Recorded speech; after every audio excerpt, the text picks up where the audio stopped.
Sonreír, chorar, gritar.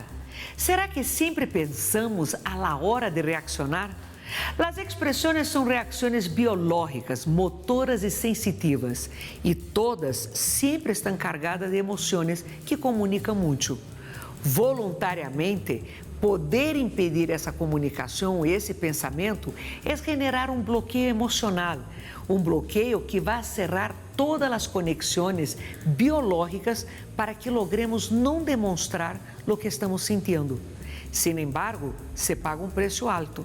Lo que não expressamos para afuera, el cuerpo lo resiente, el cuerpo comunica. Estresse, sistema imunológico, enfermedades que podem aparecer devido ao bloqueio emocional que nos imponemos. É importante sorrir, ajuda a diminuir os níveis de estresse, ajuda a ressignificar os eventos dolorosos de nossas vidas e ajuda, sobretudo, a aumentar a esperança. As adversidades da vida, podemos aprender a vê-las de outra maneira e, sobretudo, podemos aprender a dar a nós outros mesmos outras perspectivas e outras narrativas a eventos que não necessariamente são fáceis de falar, pero que valem a pena repensarlos. A vida é larga, as sonrisas fazem parte de nossa história. Aprender a perdonar, aprender a desbloquear, talvez seja o caminho mais rápido para poder volver a sonreír. Em um minuto regresso com uma mulher admirável, que um princípio ha decidido nunca mais sonreír por um hecho muito doloroso de sua vida, pero que pouco a pouco foi recuperando não só a sonrisa, pero a capacidade de ver a vida com esperança.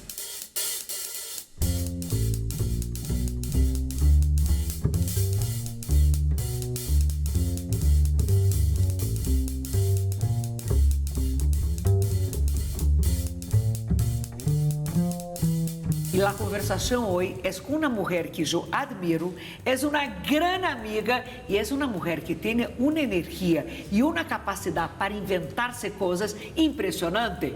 Conversamos hoje com Maria Carolina Hoyos Turbay. Bem-vinda, Caro. Ay, Flavia, qué linda. Muchas gracias por esta invitación. Llevo tiempos tratando de tenerte, ¿no? Pero con esa agenda que tú tienes ha sido lo más difícil, pero gracias finalmente por tener un espacio para conversar. Yo no soy periodista como tú, soy una terapeuta, entonces ese no es un programa de entrevista, es una conversação. Ai, que delícia. E como a mim me encanta conversar contigo, e sempre que estamos fora de câmera, te confesso a ustedes, conversamos e é muito chévere, porque Carolina é uma mulher que tem histórias para contar. E aí arranco já perguntándote, uma mulher como tu, que eres multifacética, ou seja, tu eres periodista, estás a cargo da Fundação Solidariedade Colômbia, tens tus hijos, viajas, te inventas coisas, como te identificas nesse momento de tu vida? Mira, muy buena pregunta. Creo que es una mezcla de muchas cosas. Estoy en un momento de la vida donde he podido concretar sueños y eso me parece espectacular. ¿Cuál fue el gran sueño? Mira, mi primer gran sueño era ser mamá y hoy estoy recogiendo los frutos de ser mamá. Ha sido una cosa espectacular y ahora podemos profundizar en eso. La segunda es, me he realizado en algo que amo y es la tecnología. Llevo más de 25 años trabajando en tecnología y para mí esa es mi gran pasión.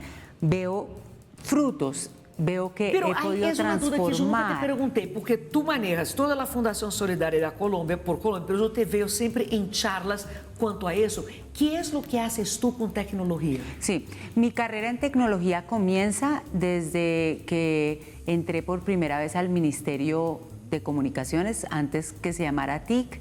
Después fui reguladora, después volví como viceministra TIC durante más de 6 años.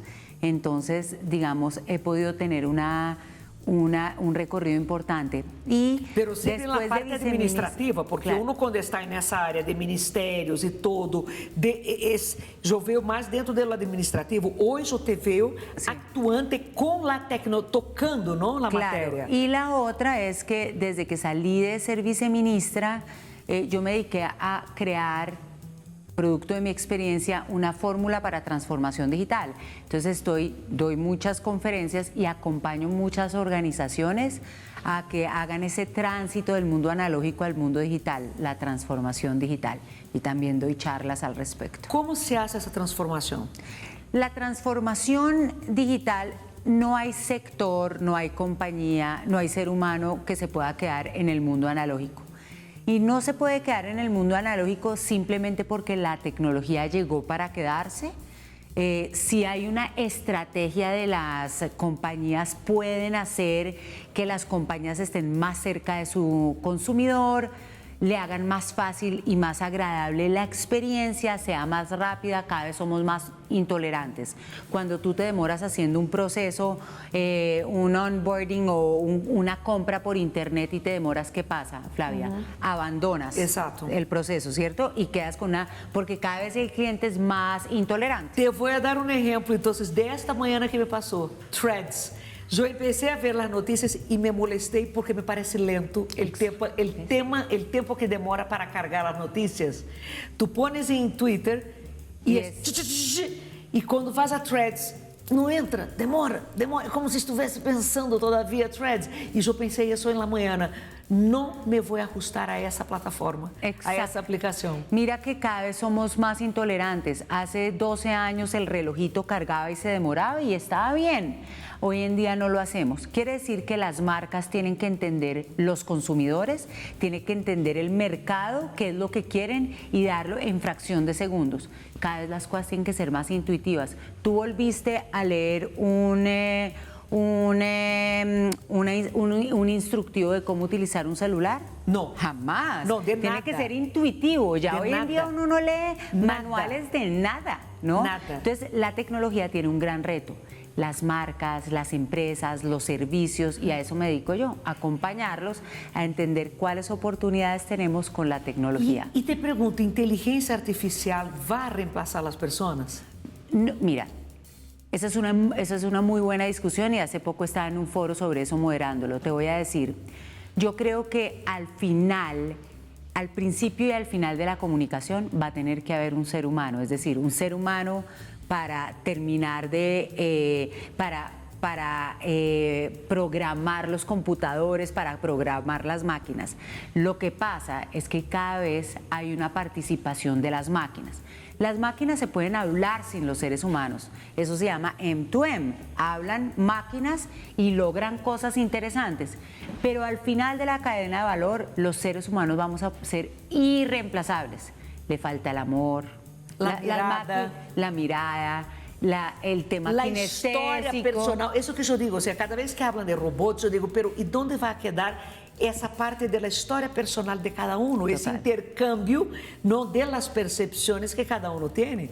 Por mais que um robô ou a inteligência artificial mimetize as emoções, não pode contar uma história. El otro día estaba viendo un documental de un joven, creo que era en Corea, sé que era en Asia, pero no me acuerdo en qué país, se casó con un robot. Ridículo. ¿No? Entonces, y yo creo que tú como terapeuta puedes entender mucho más las ausencias que hay ahí para que tú termines queriendo una máquina. Las máquinas cumplen su función y yo creo que hay muchos trabajos que se van a automatizar, pero el ser humano no va a poder ser reemplazado. Essa coisa da pessoa que elige um robô que uma pessoa é como são essas pessoas que eligem a mascota a ter uma relação de pareja real. Exacto. São comunicações não horizontais, são comunicações verticais, claro. assim, ou seja, não é igual de condições. Não há igualdade. Eu estou aqui e esse me obedece, esse não negocia, esse não argumenta. Se eu quero ser uma pessoa actuante no mundo, eu tenho que pôr-me aqui para comunicar-me, para mirar, escutar e entender. Então, a gente que renuncia a relacionar-se com outros, porque a mascota é quem confio, o perro é quem me ama incondicionalmente, o que estão tratando é de evitar isso, a igualdade de condições. Y mira, ChatGPT, por ejemplo, la inteligencia artificial logra cosas espectaculares. Tú necesitas mandarle una carta a tu marido Explica y no sabes um pouco a gente que é, e também a mim, não, que estou apenas começando com esse ChatGPT. Como é isso? ChatGPT es la capacidad de la máquina de albergar información y de presentártela tal cual tú la quieres. Tú le pides, quiero un ensayo, o no, seguir con mi ejemplo, quiero una carta para mi marido que cumplimos 20 años de casados. Yo le doy una información adicional y él cada vez va a ser más preciso. Las máquinas además van aprendiendo. Cada vez, por ejemplo, en quejas y reclamos de compañías, cada vez que la gente va preguntando, la máquina va aprendiendo. ¿Por qué? Porque hay un algoritmo detrás y es muy fácil para eso.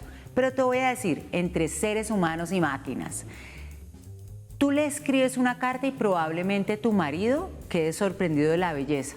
Pero tu marido lleva 20 años contigo. Exacto. Te conoce. Ahí voy. Probablemente falten cosas.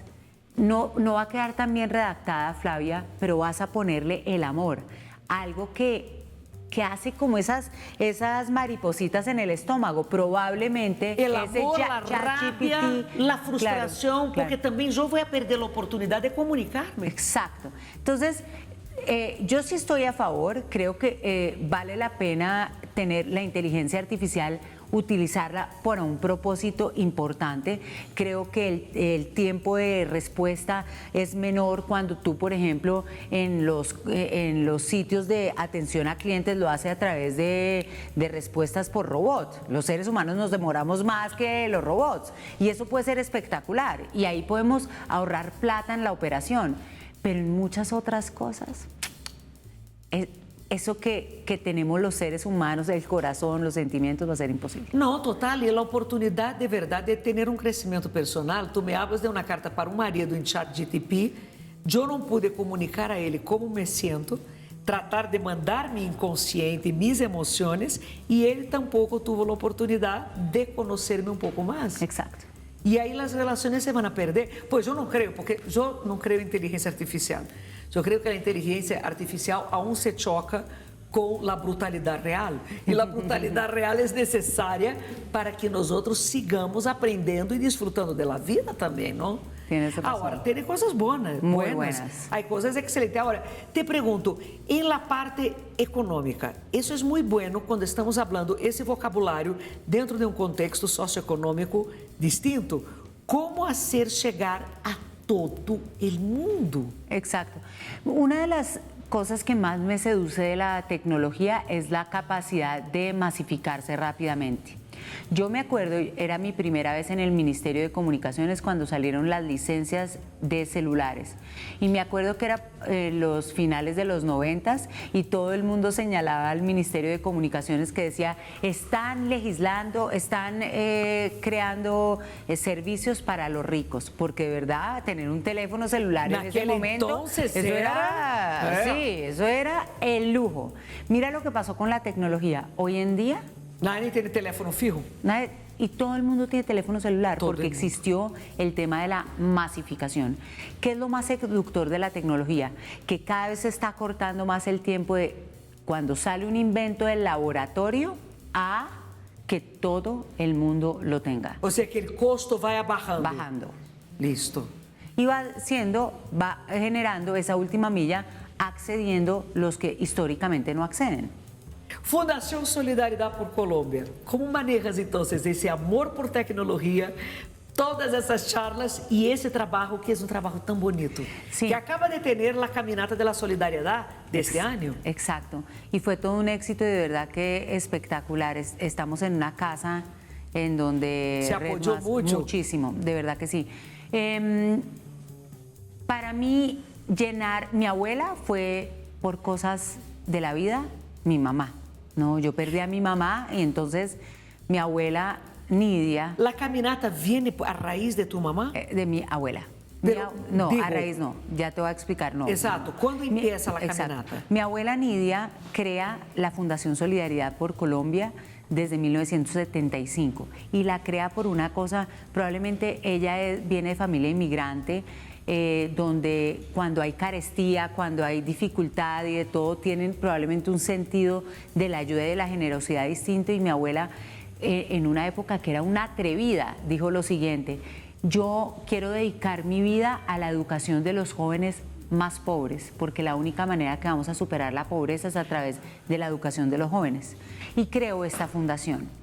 Esta fundación encontró la manera de monetizarse, es decir, de buscar recursos y donaciones permanentes a través de la caminata. La caminata es un día gratis para todos, pero para las marcas no. Claro, las que tienen patrocinadores. Donan y esto se convierte en becas y se convierte en ayuda para los niños. ¿Becas universitarias o de colegio? Becas universitarias, hemos entregado 50.000 becas universitarias y de colegio también.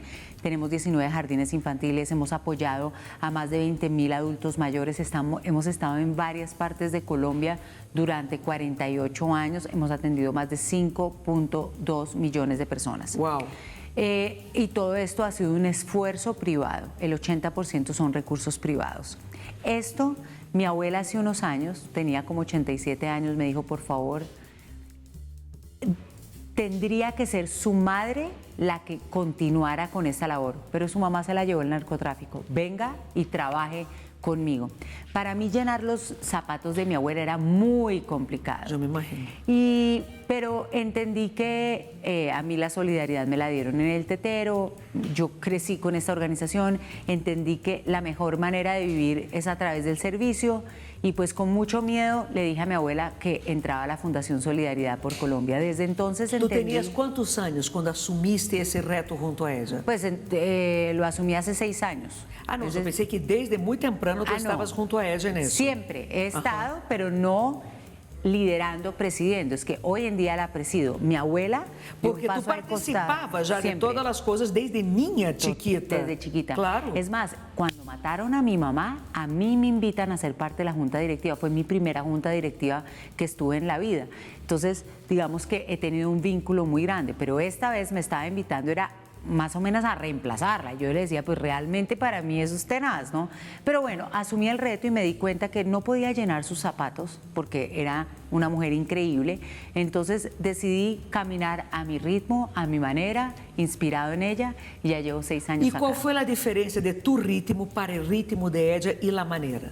Pues mira, yo le metí tecnología, me he dedicado a meterle tecnología a esta organización. Cuando yo llegué, tú no podías donar a un clic de distancia.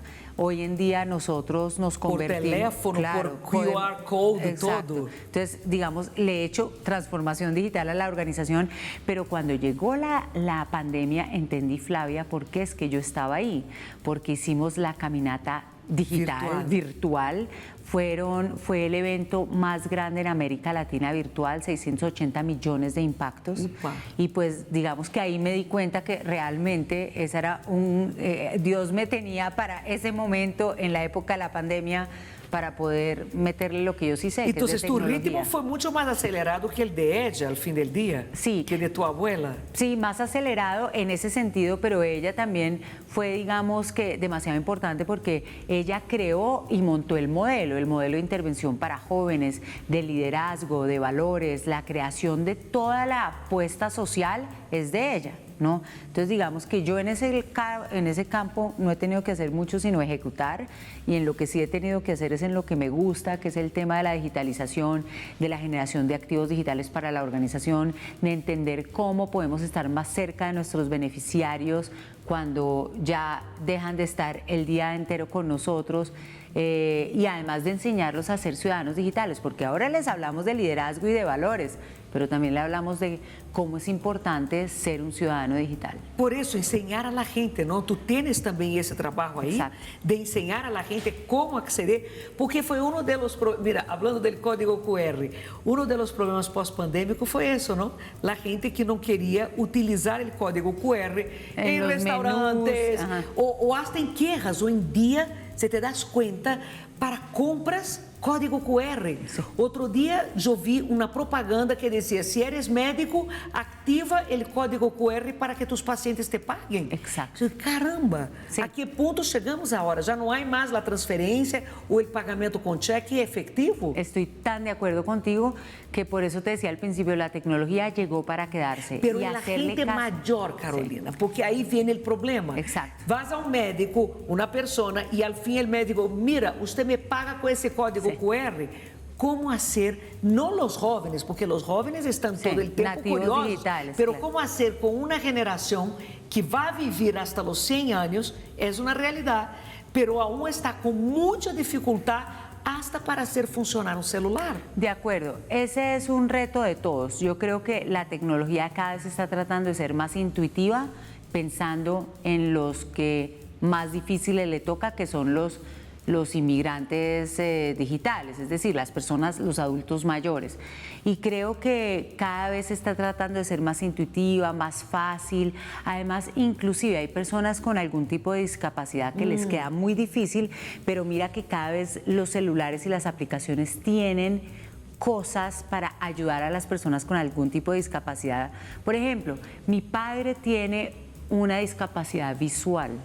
Hoy en día los celulares, sin ningún aparato adicional, tú utilizando la voz, generándole el comando, puedes hacer que llame, que mande mails.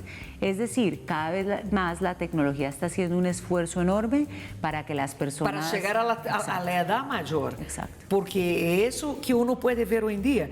Ahora, te pregunto una cosa que, óbvio, que seria óbvio para muitas pessoas. Trabalhar com solidariedade ajuda muito no processo de autosanação. Pero em tu caso, que foi o que te trajo de positivo e de aprendizagem em tus processos de vida, todo esse trabalho com a fundação? Mira, Flavia, yo tengo unos dolores muy grandes en mi corazón. A mí me tocó pues, que Pablo Escobar secuestrara a mi mamá cuando yo tenía 17 años, cuando cumplí 18 años mi mamá seguía en cautiverio y la asesinaron. Digamos que todo eso me dejó unos grandes dolores. Y pues he tenido mi proceso, escribí un libro, hice 1000 cosas como... El libro es muy bueno, yo quiero hablar también de ese libro. Muy bien, pero me he dado cuenta, y por eso me gusta mucho tu pregunta, que cuando uno da, cuando uno ayuda a los demás, uno además está sanándose. Y es eso que yo quería que la gente exacto. escuchara, porque hay mucha gente que sufre y no sabe cómo salir del sufrimiento. Exactamente. La mejor manera de recibir es dando, ¿no? Y cuando uno da ayuda, da apoyo, da solidaridad, da un abrazo, uno también está recibiendo ¿Qué recibes? Primero recibo amor, recibo esa misma solidaridad, pero además he recibido las mejores lecciones. Las mejores lecciones están en lo simple, en lo que no son grandes mensajes de un oráculo. Es, por ejemplo, yo trabajé para una fundación que son mutilados en combate, soldados y policías mutilados en combate. Y cuando tú ves a un soldado mutilado en combate sin sus 2 piernas, con una sonrisa de oreja a oreja diciendo que amaneció muy bien, dime, ¿qué puedo esperar yo? Sí, murió mi mamá, sin lugar a dudas, pero tengo que tener muchos motivos para estar feliz. Y creo que los mejores maestros son los que uno tiene muy cerca, pero no quiere darse cuenta. Cada vez los beneficiarios de la Fundación Solidaridad por Colombia realmente son los grandes maestros. La manera en que reciben, la manera en que ven la vida. A veces uno realmente se cree privilegiado, no se da cuenta que uno es privilegiado, y cuando ve el resto de las personas que probablemente la pasan más mal, pues uno realmente lo que tiene que hacer es dar gracias. En nuestro dolor muchas veces, ¿no? Sí. Estamos tan lastimados que no nos damos cuenta que otras personas también sufren. Exacto. Que hay otras formas de sufrimiento.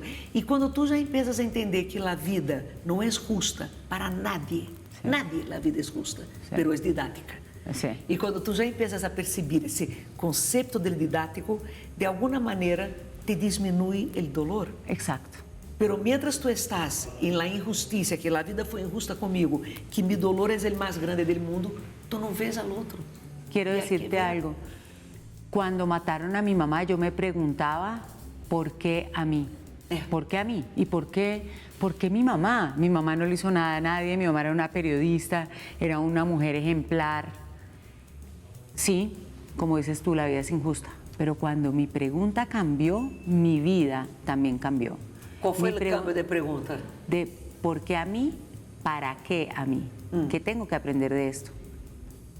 ¿Y qué aprendiste? Aprendí muchas cosas. Primero, la felicidad imperfecta. Yo estaba esperando que me volviera a llegar la vida perfecta, que nunca tuve, pero la vida mamá, papá, hijos para ser feliz. Pero me di cuenta que a pesar de la imperfección debía celebrar lo que tenía hoy, porque mañana no sabía qué iba a pasar. Y me puse mucho más consciente en el ahora. Lo único cierto que estamos viviendo es lo que tenemos hoy. Por eso hay que aprovechar lo que tenemos hoy. Segundo, entendí que la vida, para uno transformar ese dolor, cuando uno tiene dolores y dolores fuertes del corazón, probablemente aleja lo más cercano y se cree un superhéroe que solo va a poder contra el mundo.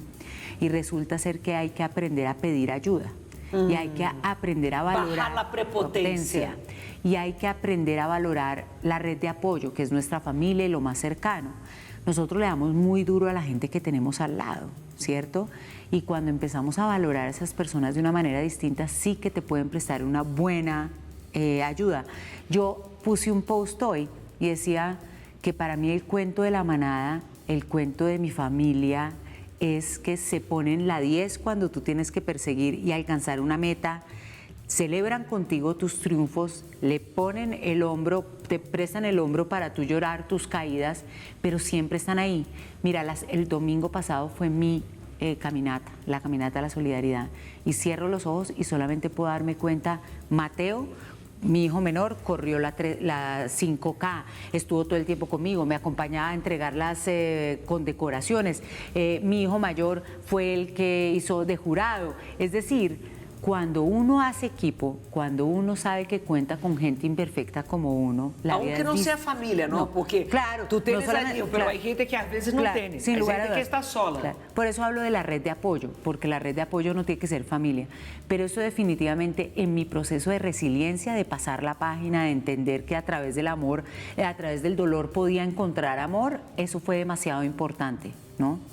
Es que hay dos vías, ¿no? La vía del amor o la vía del dolor. Exacto. Tú tienes que elegir. Pero ¿cuánto tiempo duraste hasta llegar a esa conclusión? Porque también hay otra cosa, cada uno tiene sus tiempos. Total. Y no hay un mínimo ni un máximo. Sí, no hay fórmula perfecta. La mía, cuando yo vi a mi mamá agonizando al frente mío, le juré que no volvería a sonreír jamás, porque sentía que no tenía ninguna razón, ningún motivo. Yo tenía 18 años, además, uno a los 18 años cree que el mundo es de uno, más positivo no puede ser, porque además conoce muy poco de los riesgos, y a mí me estaba tocando exactamente al contrario, viendo la cruda y dolorosa realidad. Y juré que no volvería a sonreír jamás, y pues mi libro, 28 años después del asesinato de mi madre, es cómo incumplirle el juramento a la persona que más he querido, porque he reído una y mil veces. Me di cuenta que desarrollé un método producto de la intuición, del dolor, de la tristeza, de cómo superar lo insuperable. Yo no quisiera decirte cuánto tiempo me tardó esto, porque cada paso ha sido sembrar en lo que hoy estoy. Hoy me siento más plena que hace 15 años, pero también espero que dentro de 15 años que nos veamos mejor. Yo quiero hacer un brindis a la sonrisa tuya, que es Ay, tan qué bonita. Ya regresamos con Carolina, porque quiero hablar del libro ahora. Estamos de vuelta com Carolina Hoyos, livro. Esse livro tuyo eu leí em pandemia e de verdade é impressionante. Esse tema da sonrisa foi a parte que mais me impactou.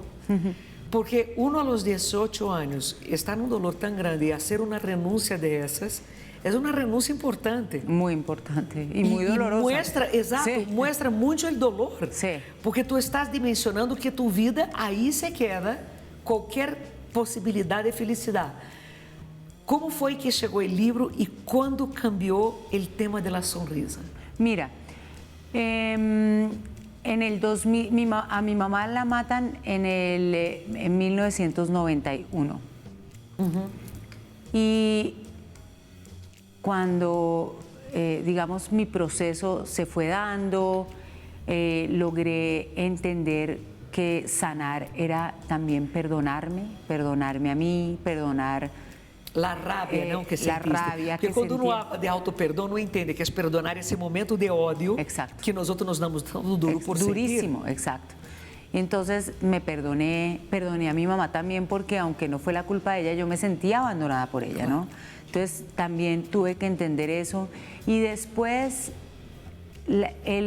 cuando uno decreta las cosas, Flavia, el universo conspira a favor de uno. Y yo quería terminar mi proceso de perdón y tuve la posibilidad de sentarme al frente del único de los asesinos de mi madre que quedaban vivos, Popeye. Era pues el gran escudero de Pablo Escobar. Fue una reunión muy dolorosa, un encuentro pues muy doloroso. Creo que a él le corría jugo de mora por las venas, habla sin dolor y sin vergüenza alguna. Era un narcisista, Sí. ¿no? Era un clásico Sí, del narcisismo. Total. Pero tuve la capacidad de perdonarlo. A mí me dicen, pero él no fue sincero con usted. A mí no me importa. Yo creo que el perdón es individual. Yo E no aí, puedo o que esperar. significa el perdão para ti? Só abrindo um Claro, parênteses. el perdón para mí es cortar una atadura que yo tengo con alguien. Cuando yo odio, me ato a alguien. Total. Cuando yo dejo de Uno odiar, queda pegado a la persona. La tristeza te queda pegada a la herida. Exacto. Pero odio te quedas totalmente pegada a esa persona. y cuando yo soy capaz de perdonar, estoy logrando cortar ese vínculo. Y yo quería cortar el vínculo con Pablo Escobar, con el narcotráfico, con todo lo que me había hecho daño a mí. Y pude cortarlo. Y el perdón es individual y no todos tienen que llegar al perdón. Y aquí en este mundo no nos podemos dividir. Los buenos somos los que perdonamos, los malos no. Cada uno tiene un proceso distinto. Es que yo entiendo el perdón como la capacidad de ir allá y volver sin estar lastimado. Exacto, O sea, tú puedes entrar en contacto con lo que te pasó y regresar exacto. entera, sin estar despedazado otra vez. Sin estar despedazado. Y ahí entendí que para mí todo este proceso tenía algo que contar. Y tuve encuentros con personas que me dijeron, mire, usted debería, porque además me di cuenta de una cosa, Flavia, cada vez que yo tengo un dolor, un problema, algo, yo siempre lo resuelvo de la misma manera. ¿Cómo? Y está, digamos, todo el método en mi, que es muy sencillo, pero todo el método en mi libro, pero te voy a contar algo. Pero me di cuenta que yo no tengo mi vida resuelta, ni más faltaba, pero claro, sí, pero sí resolví no detenerme en el dolor. Y entonces encontré que siempre utilizaba, como hacía lo mismo, yo soy buzo y utilizo una analogía con el buceo para poder contar cómo es. Que está en el libro, mi gente, está en ese libro que es muy interesante. Desde el fondo del mar, se llama Desde el fondo del mar. Y este libro me dijeron, ¿por qué no escribe? ¿Por qué no comparte? A mí al principio no quería escribir el dolor de uno, verse como uno es, realmente no, pues le choca a uno. Cerré 1000 veces mi laptop para no seguir escribiendo, pero al final me animaron los que más quiero a publicar. Fue uno de los 5 libros más vendidos en el 2019, en el año que salió, y pues increíblemente aún hoy es consultado y me siento muy feliz. Creo que he recibido más de lo que pude compartir, pero definitivamente ahí lo que comparto es eso, el cómo superar lo que parecería insuperable, porque todo es superable. Sí, pero hay cosas que son difíciles de nomear, de poner nombre. Hay dolores que son tan fuertes que tú no logras ni verbalizar. Sí, a mí me pasó eso. Esa es una fase de las que yo digo y es, hay un dolor tan grande en el momento que uno queda en shock. Exacto, no logra dar nombre, es innombrable. Innombrable. Y uno queda, como yo hago un símil con el buceo, yo quedé sin oxígeno. ¿Qué es lo peor que le puede pasar a un ser humano 30 metros bajo agua?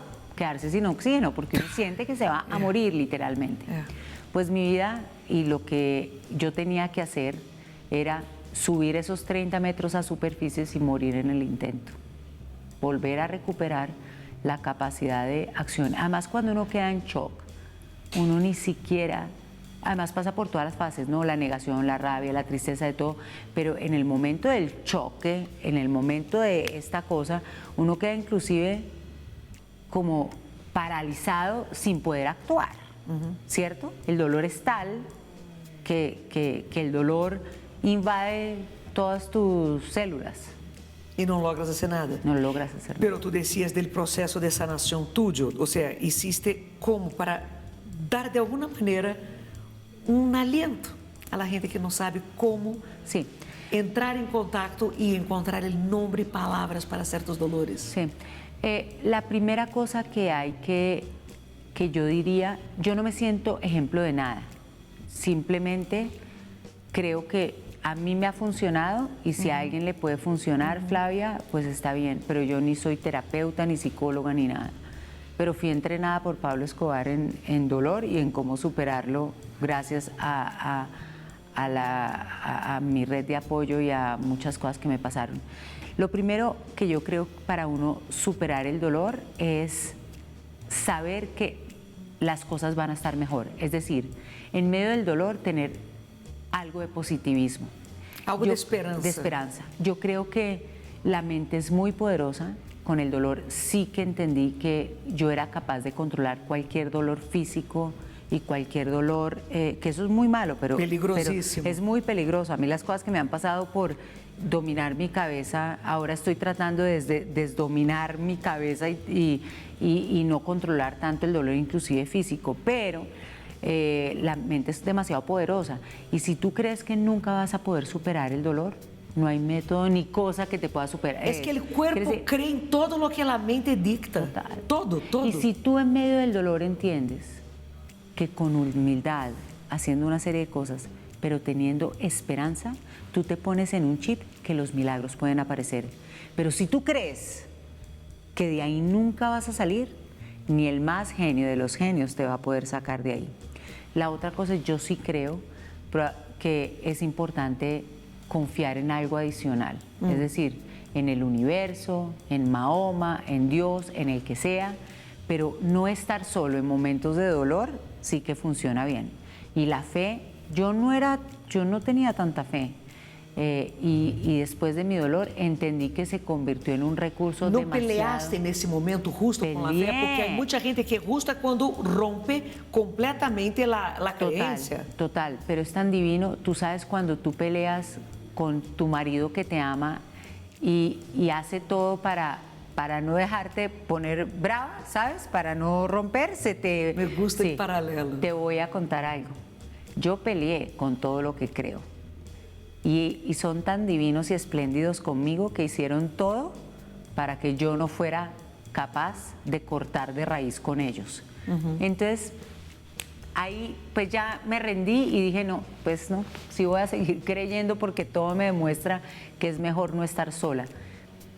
Y otra cosa de la que hablamos antes, pero fue demasiado importante, es que como en el buceo, si tú no puedes soltar, no puedes recibir, como la respiración.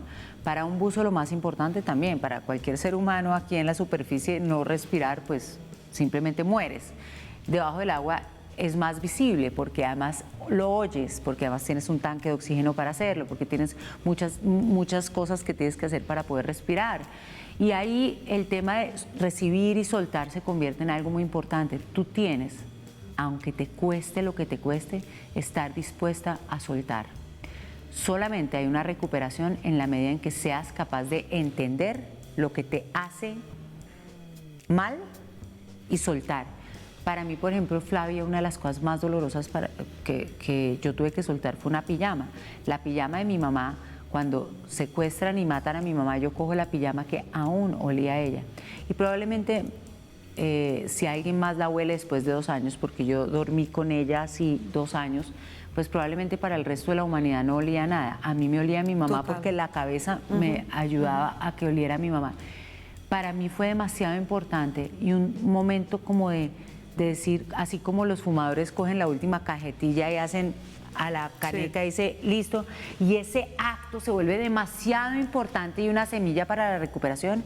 Para mí, coger esa pijamita de mi mamá y botarla al chute de la basura fue un comienzo también de empezar a recibir otras cosas. Muy, muy fuerte eso. Porque los olores, de una u otra manera, es exactamente lo que nos apega, ¿no? Sí. En el principio de la vida. Tú reconoces mucho a los papás por eso, a la madre que te da el seno para alimentarte y todo más. Exacto. Eso es Uf, me dejaste aqui pensando, acabaste de dar um reset em meu cérebro, em todas as coisas, impressionante isso. E aí o livro, quando finalmente sale publicado? Sale publicado en el 2019 para la Feria del Libro. Y fue uno Exponerte dessa maneira. Sí. Como foi? Pues entendí que tenía que tener mucha humildad, pues porque no estaba mostrando mi mejor versión, ni Photoshop, ni nada chévere, sino compartiendo algo. Y pues mira que he recibido mucho más de lo que me imaginaba. Claro. Ha sido increíble. Porque increíble a gente hasta hoy. pudo Todavía... conhecer um lado tuyo que de pronto era isso. Não era tu melhor versão para ti, Sí. pero para outros era tu versão mais vulnerável. Sí. Que sentiste quando se murió Pablo Escobar e Popeye? Que foram duas muertes, además muito distantes uma da outra. Sí. Que sentiste? Mira, Pablo Escobar, pensé en su hija Manuela. Ahora le tocaba a Manuela y me da mucha tristeza porque... Que pensaste? Pues me da pesar porque creo que ella también estaba perdiendo a su papá de la peor manera como yo había perdido a mi mamá de la peor manera. E Popeye, quando se murió? Popeye murió muy mal, ¿no? Con cáncer, muy... No, pues me da... Ojalá haya podido purgar sus penas aquí para que pueda descansar en paz. Me impactó, pero yo ya no le... Es que no Pero les tengo justiça, rabia, no les dá tengo- uma sensação de justiça de alguma maneira? Não. Porque uma das coisas que passam em casos assim, não, de vida, é por lo menos haver tenido uma validez da justiça. Sim, não. No sentido de que, não digo ojo por ojo, diente por diente, pero que por lo menos a vida, de certa forma, se encargou de mostrar. Flavia, si por ejemplo, si desearle la muerte o pensar que es una parte de justicia me volvieran a mi mamá, pues espectacular. 100.000 veces lo pediría, pero se pueden morir, no, Já no me le- não cambia, não cambia a realidade. No cambia. Y de verdad que probablemente eso es una muestra del perdón. Cuando tú ya no estás atado a alguien, pues no estás preocupado si se muere o queda vivo. O sea, no, ¿me entiendes? Es más, te da compasión de que la gente no se muera, ni se muera de cáncer, ni se pueden asesinar. Pero una cosa es muy chévere perdonar porque no queda uno atado a nada. Como hiciste para não cair no rol de vítima? Sí. Porque é uma roupa comodíssima, não? Sí, es e como- em tu caso era muito fácil cair nesse rol. Mira, vengo de una familia que pues no me permitían, Flavia, antes de morirse mi mamá, siempre quejarme, ¿no? En mi casa como que no ha estado permitido la quejumbradera, la cosa esta. Yo he sido criada por mujeres, son mujeres valientes que nunca se quejaron, ni de dolor físico, ni de dolor nada. Yo vi a mi abuela cómo enterró a mi mamá y siguió trabajando en la Fundación Solidaridad por Colombia. Pero más aún, a mí nadie me preguntó al día siguiente cómo amanecía, cómo me sentía. ¿Sabes por qué?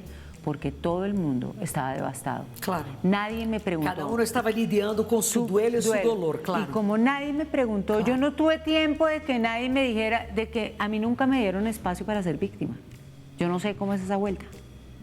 Porque nadie me preguntó algo que es tan pues, sano y tan divino. ¿Cómo te sientes? ¿Cómo amaneces hoy? E tu hermano Miguel, outro dia eu leí a mesma coisa, sabes? Sí. Ele deu uma entrevista e ele falou de lo mismo. Sí, y es ele era increíble. bem chiquito, ¿no? Bien chiquito. Y pues como todos estaban en su proceso, todos estaban, además fue tan público, era algo que Claro. de verdad. Entonces pues nadie está pensando a ver cómo le hacía uno, ¿no? Todo el mundo está en su tristeza y en su shock. E a relação com tus hijos hoje em dia, como tu las ves? O sea, como essa madre muito llenadora, essa madre amiga, que tipo de madre tu te identificas aí com eles? Yo soy mamá protectora y contemplo mucho, pero también soy como un Hitler, ¿no? O sea, yo soy hitleriana con límites y esto. Es una mezcla ahí. Hoy en día son mi mejor parche. Gasto o invierto, más bien, invierto mucho tiempo para estar con ellos. Cada vez Que es bueno, Es ¿no? muy bueno y paso feliz y yo creo que a ellos también les gusta, nos gusta viajar, nos gusta salir a comer, nos gusta estar juntos, me acompañan a trabajar y yo los acompaño en sus proyectos. Me hacen muy felices y tampoco creo que alguien me decía aproveche porque el día que se van, eso no lo veo yo. Creo que los roles y las maneras van a ser distintas, pero vamos a Claro. seguir disfrutando. Claro. Yo veo a mis hermanos y yo misma. Não, tu com tu Seguimos papá, con mi yo papá, que veo ¿me entiendes? como eres presente en la vida de él. Y yo ya me fui, hice familia, de todo, y ahí seguimos, y mis hermanos también. Quiere decir, siempre vamos a tener, si uno construye algo saludable. Como se construye algo saludable? Que era isso que eu queria saber. Porque a gente que está vendo ahora dice, lindo, pero como lograste chegar a isso? Sí, yo creo que los líderes tienen mucho que ver. Mi papá, por ejemplo, nos enseñó un tipo de liderazgo de la familia espectacular, porque primero, claramente sabemos lo que para él no es permitido y no le gusta, ¿no? Él tiene unas conductas que hace que nosotros nos parezcamos a él. Los conflictos en la familia se dirimen hablando, con respeto, nunca se puede perder O sea, el respeto. hablar sería el primero para ustedes, Sí, para hablar, construir sí. eso. Segundo, juzgar menos. Cuando uno juzga tanto, predispone, aleja. Y hay una cosa espectacular, es que uno puede alejar lo cercano a través de la crítica, la friega, el metiche. Cuando una familia, y cada vez que tenemos más esposos y esposas y gente que va robusteciendo nuestra familia, la mejor manera es a través de concentrarnos en lo que nos une. Yo probablemente con todos mis hermanos no tengo ni los mismos gustos políticos, ni los mismos gustos en todo y actuaría distinto con mis hijos, pero nos concentramos en lo que nos parecemos. Y cuando uno se concentra en lo que se parece, pues hace que el amor esté feliz y que podamos estar en amor. Nosotros todos vivimos muy juntos.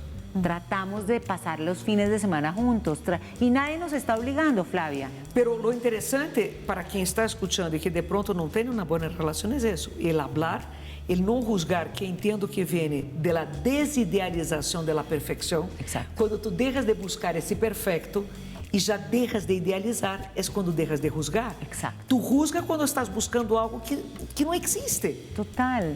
Y total. ahí cuando ya tienes esos dos pasos, tú puedes relacionarte mejor con la gente y construir algo positivo. Exacto.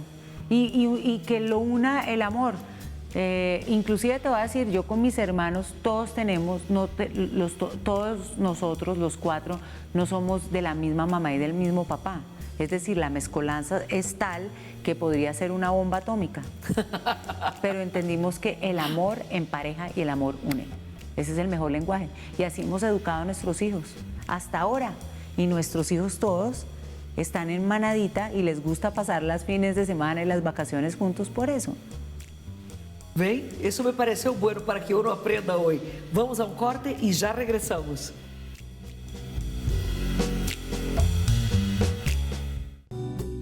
¿Y qué haces tú en tus tiempos libres tuyos? No digo con los chicos, no digo con la fundación, tuyo. ¿Qué te gusta a ti? Mira, a mí me gusta mucho el tiempo libre hacer varias cosas. La primera, hacer cursos y cosas, no lo hago siempre, pero por ejemplo... ¿Curso de qué? Ahorita, por ejemplo, estoy haciendo un curso de cocina, de parrilla. Invité a mi marido y a dos de nuestros hijos a hacer durante 4 fines de semana un curso de parrilla. Es decir, vamos a terminar siendo unos parrilleros increíbles. Invita-me para el pero estreno. por favor. Quando por vayan favor. a estrenar los 4, invita-me que yo me siento allá para Total. probar y dar mi Y hacer decisión. unos cortes de carne bien deliciosos y de todo. Eso lo hago primero pues porque me gusta el tema de la cocina, aunque no soy tan buena, pero sobre todo porque disfruto el momento de aprender cosas nuevas y de estar en familia. Eso me parece espectacular. Segundo, me encanta bucear. Yo veo un charco y me tiro. Amo bucear. ¿Dónde buceas por aquí? No, en donde pueda, donde Porque tenga aquí la no oportunidad. hay aquí cerca, te toca todo. Cartagena. Claro, te toca Claro, viajar. claro. ¿Cómo es estar sola contigo en el buceo? Mira, ¿Qué pasa por la cabeza de uno? A mí me da pánico la idea de bucear por la respiración y por estar en contacto solo, uno con sus pensamientos. Eso es ¿Cómo es? Eso es una fantasía. Pueden ser los mejores 45 minutos de la vida. Não dá angústia? No, es la plenitud total. Acuérdate algo, tú sabes más de eso que yo. Cuando estuvimos en el agua, La barriga? en la barriga. La barriga es de la madre, volver claro. a nuestro líquido 9 amniótico meses. y es volver a nuestro origen, a nuestra esencia, donde solamente teníamos ahí, nos sentíamos seguros. Entonces, si tú tienes la teoría, si sabes hacerlo, si tienes la práctica, yo estoy buceando desde los 14 años, pues ahí es un lugar seguro. Es un lugar donde tienes la capacidad de empezar a oír tu alma. Y mira, hablamos ahora de la tecnología. La tecnología probablemente te pone en modo avión, ¿no? La mejor manera para oír tu alma, pues a mí, no todo el mundo, pero es en ese proceso del buceo. Logro oírme mucho más, estar conmigo, con mis pensamientos. A veces, o por ejemplo, otra gente hace yoga o 1500 maneras, pues esta no es la fórmula del éxito, es Sí, mi de cada uno va manera. encontrando dónde se ubica mejor. Exacto. A mí me Entonces, gusta correr. ¿ves? Y correr y ahí empieza. Pero me permite não estar 100% em contato com meus pensamentos. Há ruído, há semáforo, há gente, me hago entender? Ou seja, Entendo. há distractores que te rompem muitas vezes desse momento de estar sola. Sí. Que no mar não há como, tu estás sola contigo. Claro, pero pasan mil cosas. Entonces puedes encontrarte con un pescado grande o con una corriente o ver un pulpo o ver unos delfines. Hay 1500 cosas espectaculares que pasan ahí, que enriquecen tus pensamientos, que te ponen los pensamientos un rato en pausa, pero los vuelves a coger. Es una fantasía de mi Dios. Por eso yo metía a Tomás y a Mateo muy chiquitos, bueno, A bucear. Uau, e a eles les gusta Les também. fascina, e les te fascina. acompanham. Total, 100%, son mejores que yo. Tu crees que de alguma maneira, quando vas então de buceo, é como tu estuvieras em contato outra vez com tu mamã? Mira, estoy segura. Porque esse paralelo de água, de líquido amniótico e barriga, obviamente. Total, estoy segura. E comunícate nesse momento. Hablas as coisas que quisieras hablar com ela. No, pero me siento en un lugar seguro, como cuando yo estaba en la barriga de mi mamá. Entonces, y además, Pero porque não, yo... como não hablas, como se estuviera em uma conversação com ela. No, pero pienso muchas cosas y me vienen a la memoria muchas cosas porque te voy a contar, cuando yo empecé a bucear, el primer equipo de buceo, que hay cosas de mi equipo que aún permanecen siendo los mismos, no los he cambiado, me los regaló mi mamá. Entonces, imagínate que mi mamá sí me vio como buzo y estuvo los primeros años de mi vida como buzo, pues estuve con ella no buceaba, pero me acompañó, entonces también es algo que ella se fue sabiendo que yo hacía. Y es muy fácil conectarme con todo lo que es mi origen y mi esencia ahí adentro. Que delícia. E que vem mais de projetos? A parte desse assado que eu já estou esperando na Ay, invitação. sí, qué delicia, lo tenemos que hacer, que sea un propósito. Pero Mira, que mais vem? Porque tu eres uma mulher que não para. sí, estoy pensando mi segundo libro, todavía no sé bien de qué, pero la editorial me ha invitado a que escriba otro libro, voy a ver esto. La segunda voy a estudiar, yo quiero ser doctor. Y voy a volver a estudiar, estoy ¿Qué vas a aplicando. estudiar? Quiero hacer un doctorado en disminución de la pobreza con el uso de las nuevas tecnologías y la inteligencia artificial. Aham, muito bem. Carolina, graças. Que delícia. Tu sabe que eu contigo converso delicioso, tenho uma admiração profunda e te agradeço esse espaço hoje aqui em Prazeres com Flávia. Al contrario, te quiero, te admiro y me la he gozado mucho. Salud por ti. Salud, graças a nossos vinos de Rumba Já, que a rumba não pare. Carolina vai fazer curso, está sendo de parrilla, pero la vou invitar a comer asadito de mis carnes parrilla, Uy, qué que não delicia. te imaginas la delicia que Y é con lo un que nos vinito manda. de Com esto. esse vinito, graças a ustedes que nos acompanharam hoje em Prazeres com Flávia e nessa conversação tão deliciosa, e nessa conversação que eu sempre aprendo algo com essa mulher. E, por supuesto, graças a nossos muebles to go, que fazem com que esse espaço quede não só bonito, pero comodíssimos. Nós outros nos vemos na próxima semana. Cuidem-se.